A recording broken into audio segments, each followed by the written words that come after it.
This is a recorded presentation for Atlantic Striped Bass Draft Addendum 3.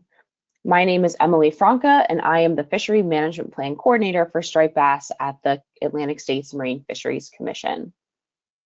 I'll start the presentation with a brief overview of the Commission, and then I'll get into Draft Addendum 3.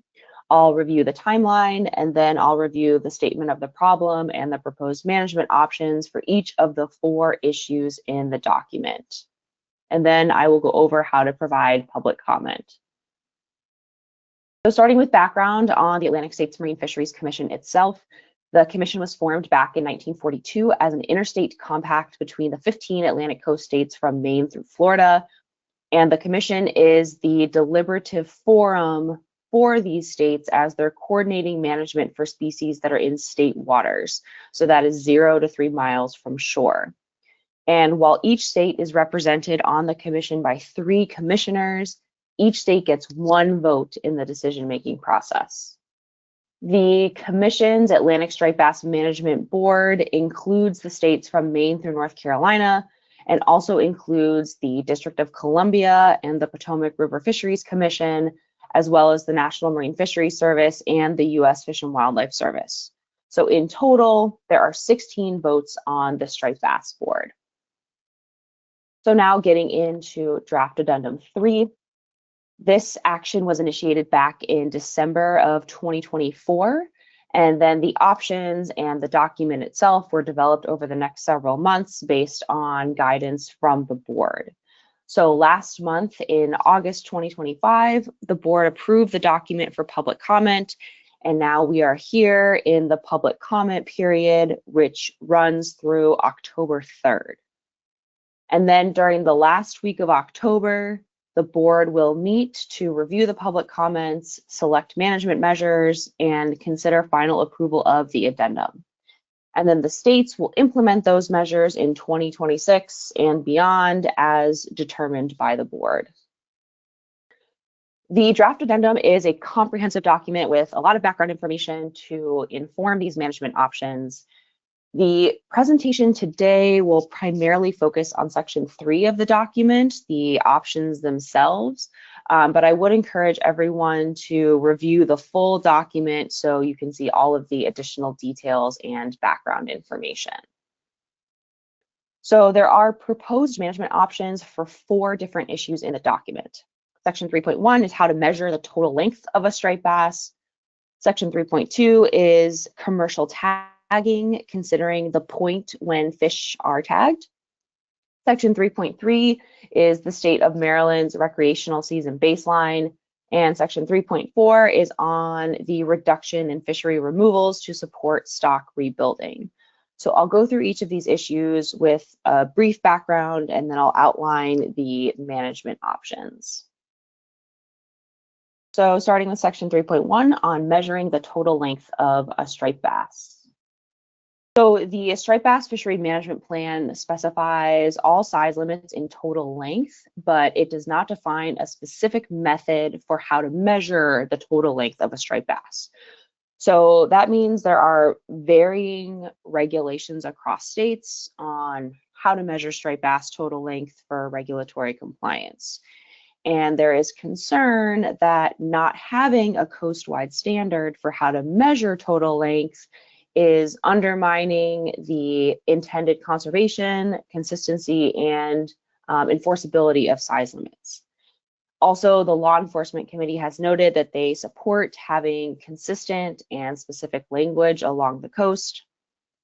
So this draft addendum considers a coast-wide definition of total length for striped bass, and this would apply to both the commercial and recreational sectors.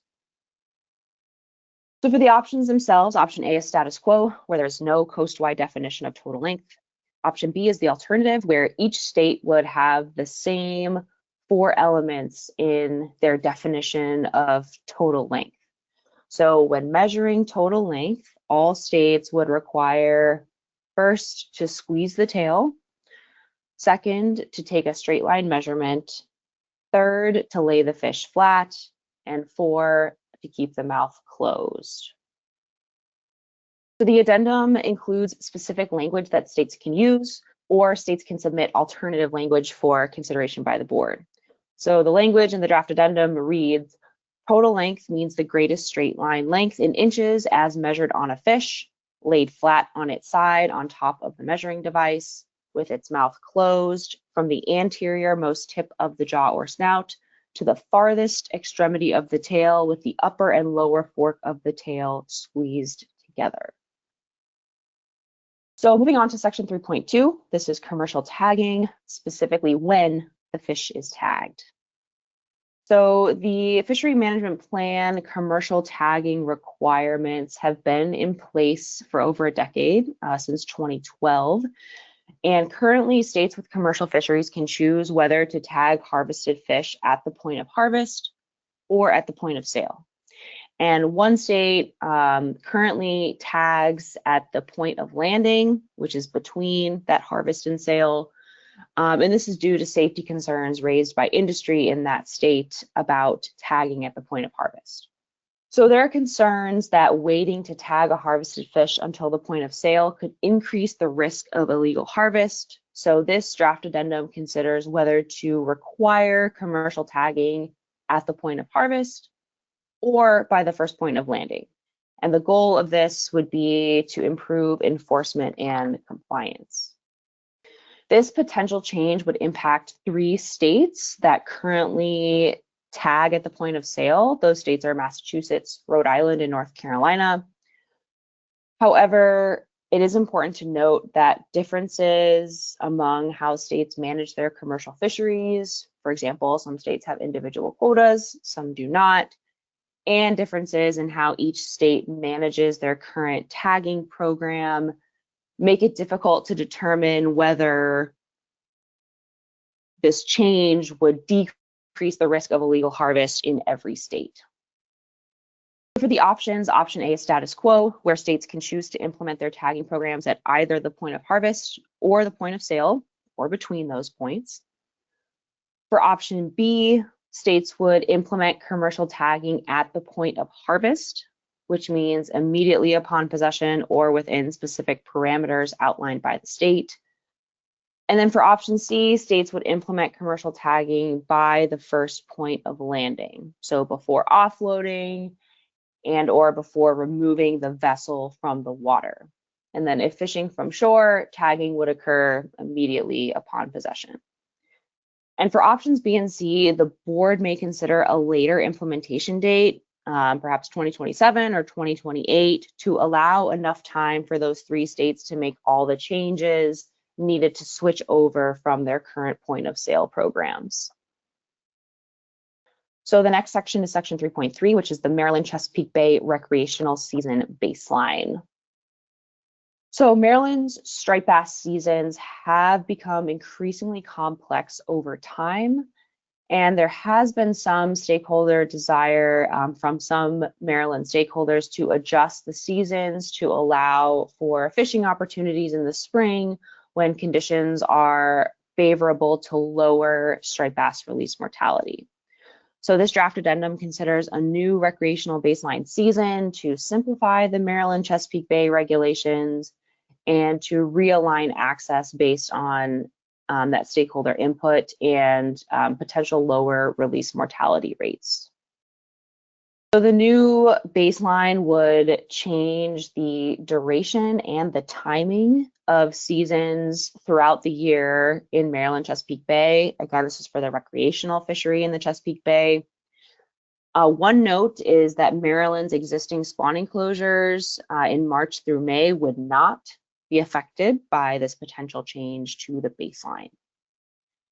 So the new baseline is calculated to maintain the same level of removals as compared to 2024. So it is estimated to be net neutral in terms of the total annual removals.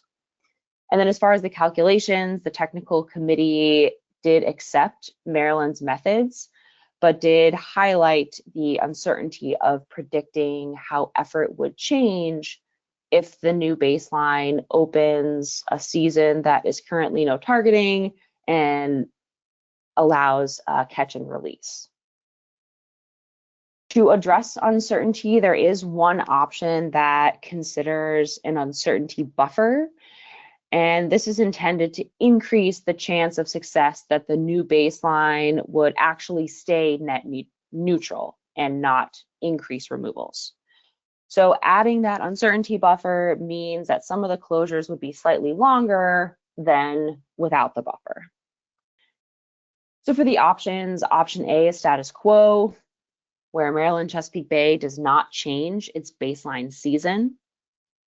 If there is a new coast-wide rebuilding reduction, which we'll talk about in the next section, Maryland would add any new reduction closures on top of their 2024 season.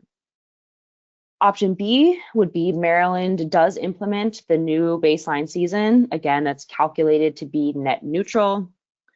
And if there is a new coast-wide rebuilding reduction, Maryland would add any new reduction closures on top of that new baseline.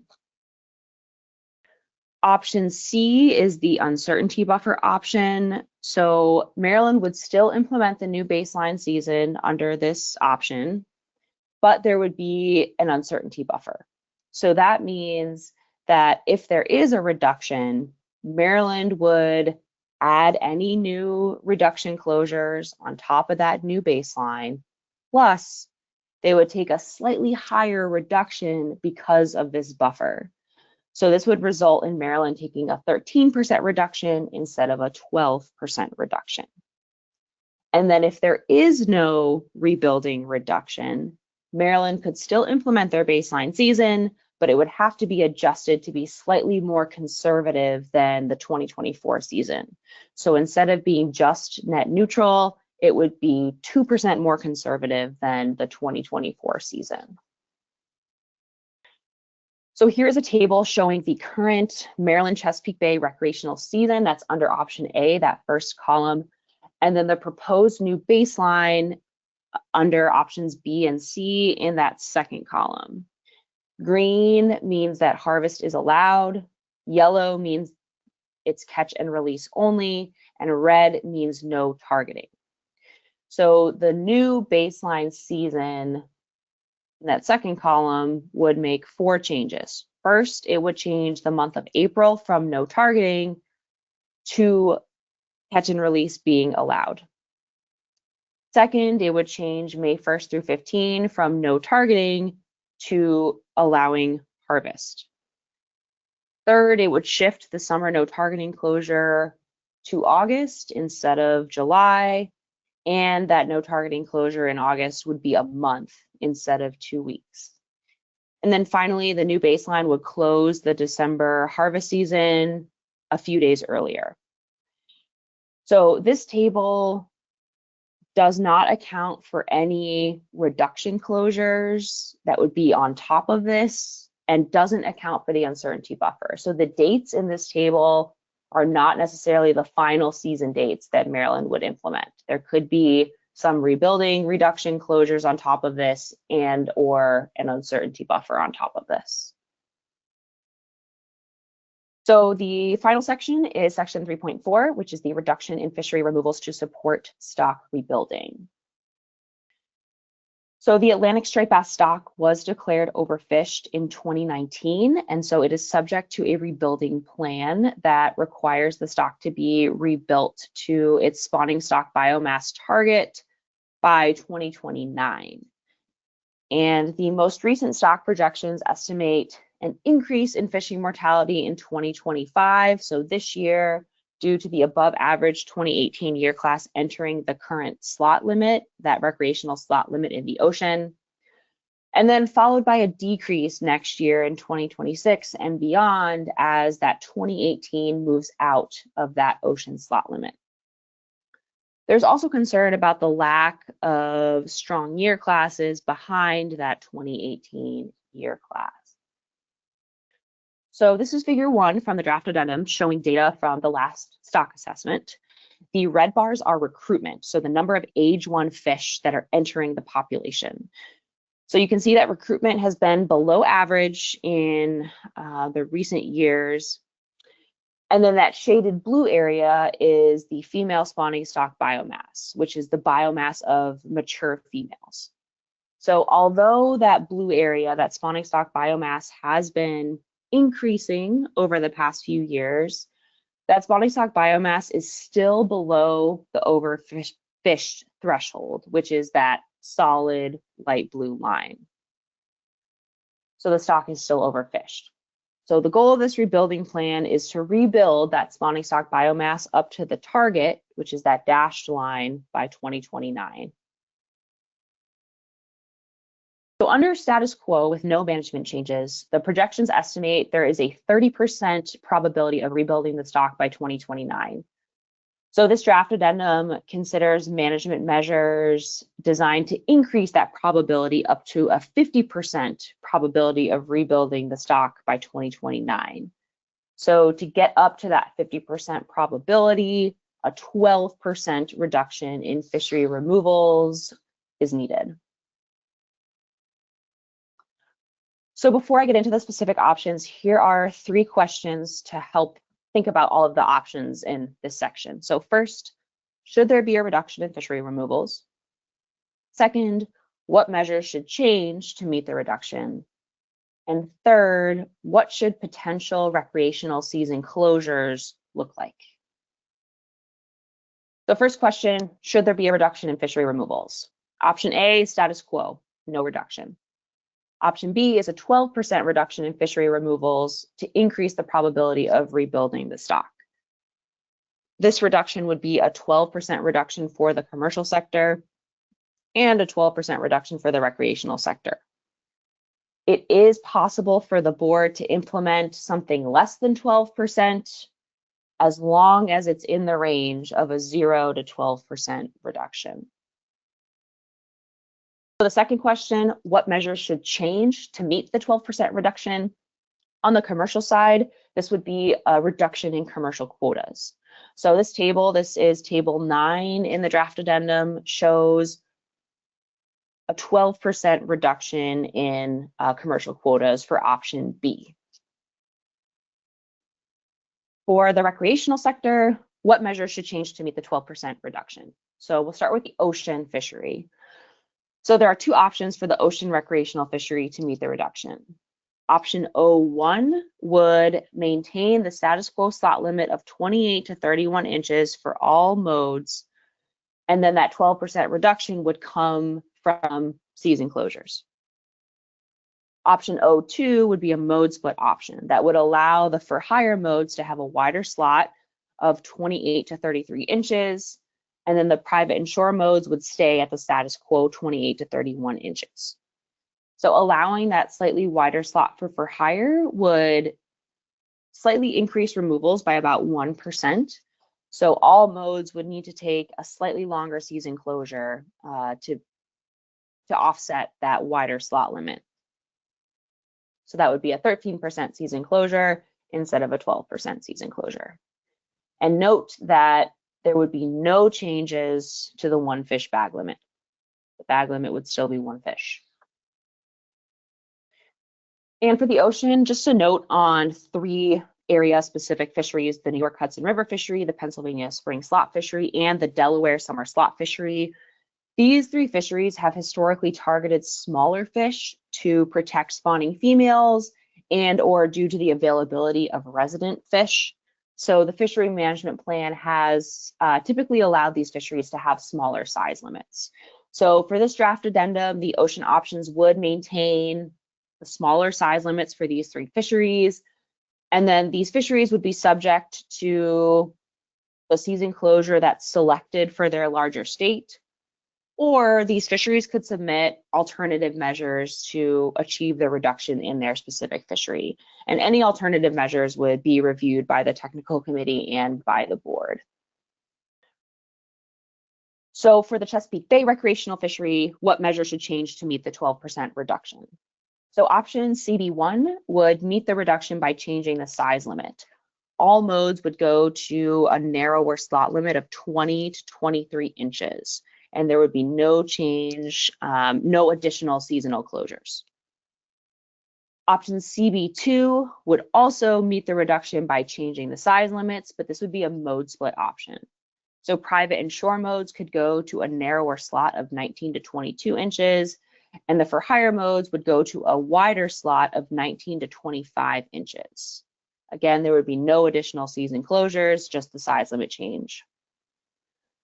And then for option CB3, this would meet the reduction by taking that reduction through season closures. So a 12% reduction via season closures and maintaining the status quo slot limit for all modes of 19 to 24 inches. And again, the bag limit would not change. It would still be a 1 fish bag limit. So on to the third question in this section, what should recreational season closures look like? So the first thing to consider is the type of closure, a no targeting closure or a no harvest closure. So for a no targeting closure, there would be no directed fishing for striped bass. That directed fishing for striped bass would not be allowed. So you would not be allowed to harvest striped bass and not be allowed to target striped bass for catch and release. A no harvest closure would allow catch and release fishing, targeting striped bass, but harvest would not be allowed.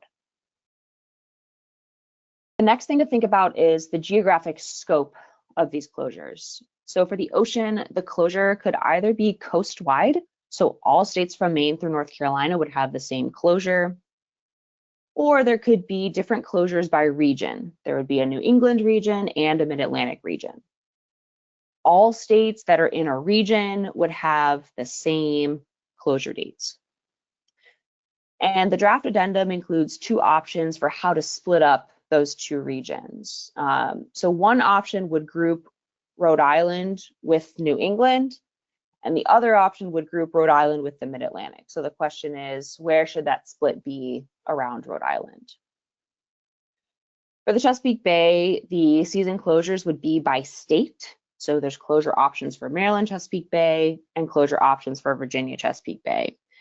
And this is because the seasons for those states are already very different. And then the Potomac River Fisheries Commission and the District of Columbia would then choose to implement their closure during the same wave as either Maryland or Virginia. So the next consideration is timing. When during the year should these closures occur? So the options are organized based on how MRIP divides up the year into 2-month waves. So wave 1 is January and February, but for wave 1, that's only really an option for North Carolina. There are no MRIP data for the other states during wave 1. So the option tables start at wave 2, which is March through April. Wave 3 is May and June. Wave 4 is July and August. And wave 5 is September and October. And wave 6 is November and December. So for the timing of these closures, the trade-off is you could have a shorter closure during peak striped bass season or a longer closure during the slower season. And then for the ocean, there are some options that divide the closure between 2 waves, which we call dual wave closures. So for these dual wave closures, the tables in the draft addendum calculate how long would you have to close in each of the 2 waves for an even split. So having the same number of days closed in both of those waves. During final approval of the addendum, the board may change how to split those days across the 2 waves. So for example, instead of an even split, the board may consider a longer closure in one wave and a shorter closure in another.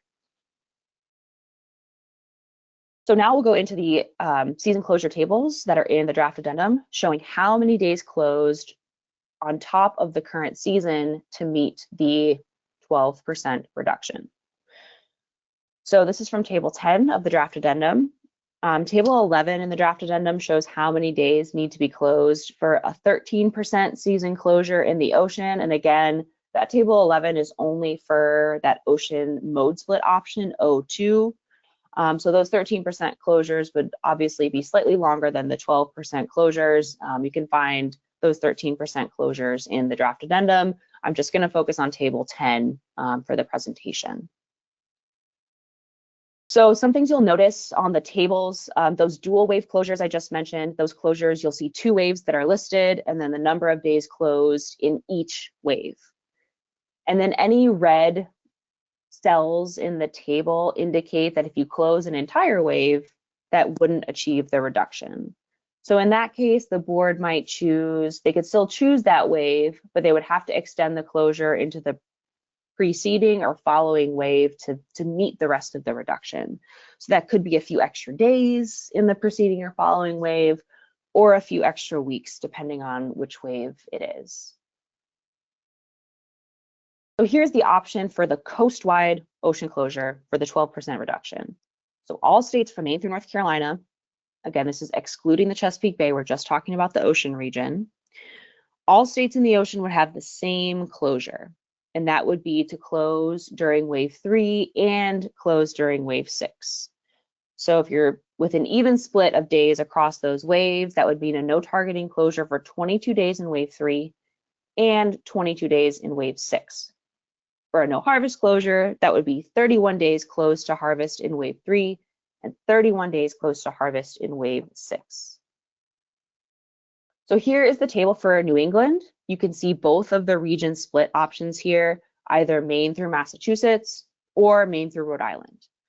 So for either regional split, the shortest closure option for New England would be during wave 4, or there's also an option here to split the closure between wave 3 and wave 5.